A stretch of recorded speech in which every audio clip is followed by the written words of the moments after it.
Hello， 大家好，我是一元，今天来跟大家讲一下未来的骑兵会变成怎么样。这个我是很有权利讲的啦，毕竟你们也看到我这边的骑兵。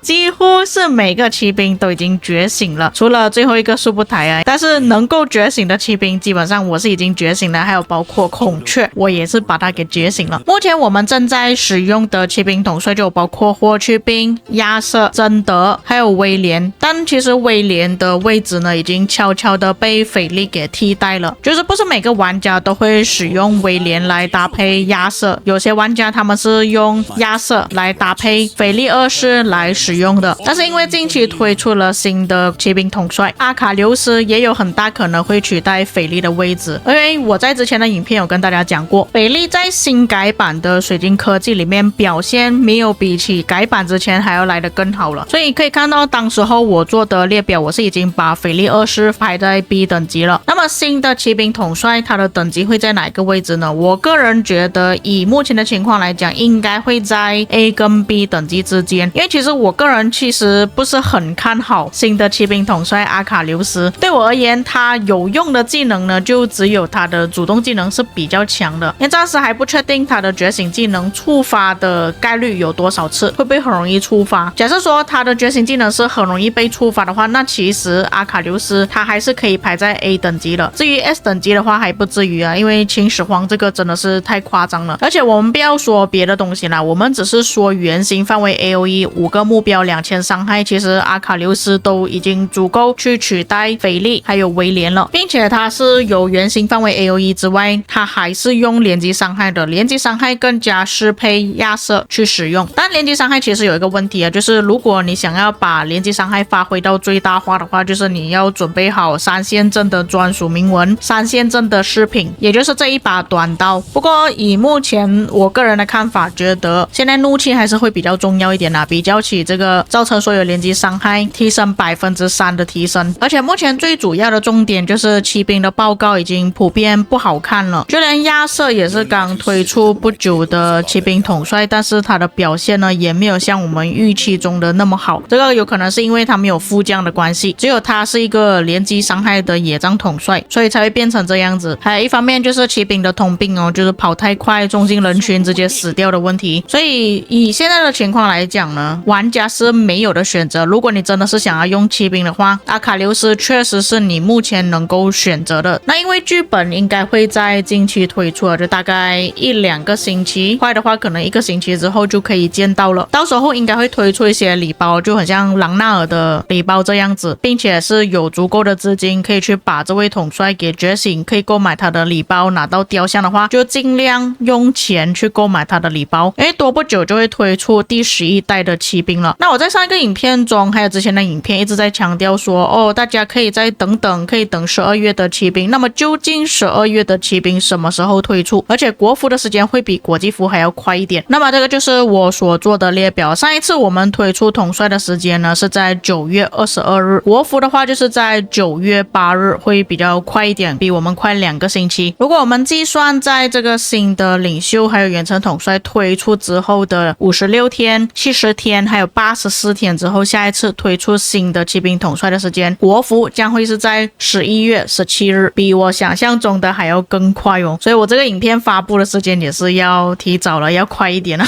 就是说其实国服的玩家呢会比较有更早的机会去看到新的统帅，而且新统帅的消息应该会在近1-2个星期之内会推出他们的消息了。至于国际服的话就会稍微要迟一点，就是12月1日，不过也是相差不远啊，目前都已经10月尾了。所以各位如果你们要准备去觉醒第11代的骑兵的话，你们可以开始准备你们的镜头了，然后等阿卡琉斯他推出的时候就不要随便乱用你们的通用镜头，因为根根据官方的更新公告来看呢，阿卡琉斯你们是可以通过购买礼包解锁奖励，获取传说统帅阿卡琉斯。所以他获得的流程呢，应该是跟朗纳尔差不多，他会出现这样子的礼包，一开始可以给你免费的去召唤，然后后面他就会有一些价格，然后你要相隔几天之后才可以解锁，再去另外购买10颗雕像，直到最后一天为止。所以如果你是金头很缺乏，又不想要使用你的动用金头在阿卡琉斯身上的话，你就可以去购买这个礼包，剩下的金头就留给新的统帅第11代的骑兵统帅。因为我们上一代的骑兵统帅是一个集结一个野仗，所以就等于说第11代的它将会是一个驻防一个野仗。至于新的骑兵统帅它是技能伤害还是连击伤害呢？其实这个是有影响的，也会影响到目前我们的统帅搭配。假设说新的第11代骑兵统帅是连击伤害的话，那么亚瑟有很大可能他就要变成技能伤害的统帅了，因为亚瑟他的技能是有分成2种，如果亚瑟王作为主将就是连击伤害，他作为副将就是技能伤害，然后第11代的骑兵就可能要搭配阿卡琉斯。那假设说亚瑟王他变成技能伤害的统帅的时候，他应该要搭配谁？要搭配贞德还是要搭配霍去病？以我个人的看法来说呢，其实他搭配贞德会比较好一点，因为贞德毕竟怎样讲都好，他还是有一个闪行范围的 AOE 2000的伤害3个目标，而且他是有 debuff 也是有爆发了，他的爆发就是再次释放自己的主动技能。相比之下霍去病他就是单体统帅，而且他有的爆发全部都是在自己身上，而且他有一些限制，就比方说大家都非常讨厌的觉醒技能，尽管他的技能伤害提升是很高，主动技能造成的直接伤害也是很高，但他终究还是单体统帅。所以我在之前的影片其实已经是有跟大家预告过了，霍去病会跌落神坛。那时候我给霍去病的评价其实已经是排在 B 等级了，各位可以看到我放在这个位置，并且这个不是我唯一的影片说霍去病可能会被淘汰。在近期我也是有做一个影片跟大家说哪一些统帅你应该要停止培养。在我这个影片中，红色就表示说这个统帅已经是不行了，黄色就代表说他的情况很危机，有很大可能会被新的统帅给取代。那你们可以看到这边我的列表，甚至贞德都还没有变成黄色，反而是霍去病是黄色的状态。所以我个人觉得玩家依旧还是会保留贞德，然后移除掉霍去病的，并且霍去病的报告真的没有像以往这么夸张啊，以前他的报告总是最好看的，但现在的报告可能就是垫底啊，比较糟糕或者是中等水平而已，主要还是操作的问题啦。所以我觉得有几个可能性，第一个可能性就是新的统帅搭配阿卡琉斯，贞德搭配亚瑟淘汰霍去病。另外一个可能性就是新的统帅可能可以搭配亚瑟，阿卡琉斯可能搭配斐利，或者是另外一个新的领袖统帅赫克托尔。但假设说第11代的骑兵统帅并不是连击伤害，而是技能伤害统帅的话，那霍去病会不会被淘汰？也是有很大可能被淘汰。终归的问题还是霍去病他是单体统帅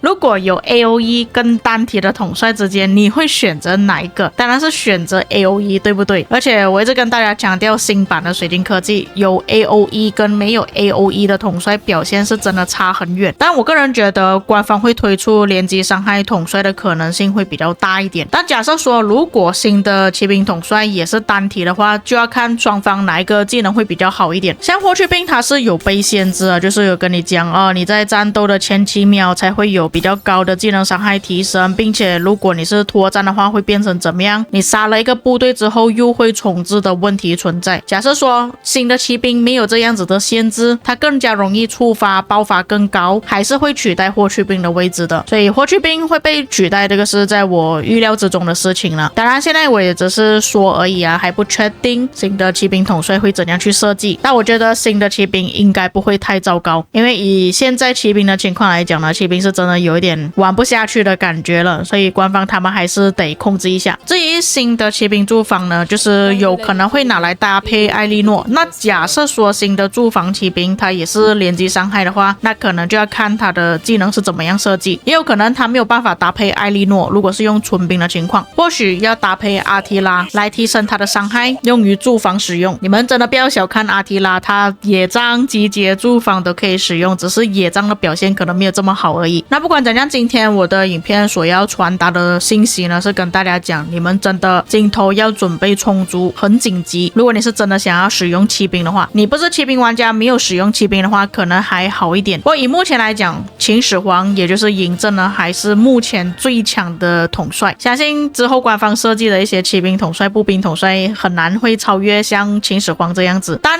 阿卡琉斯的出现，其实也是给玩家一个警示啊，你们已经是可以开始去制作3线阵的军器，去制作连击伤害的饰品了。而且我觉得很多玩家都没有那个概念了，就是统帅到底什么时候会推出啊？像国服那边是真的超快，都没有什么时间可以准备了。OK， 那么以上就是本期内容了。当然，今天我所讲的东西呢，都是我个人的推测。如果各位还有什么其他的想法，有其他的预判的话，也可以在评论区留下你们的看法。我们下个影片再见。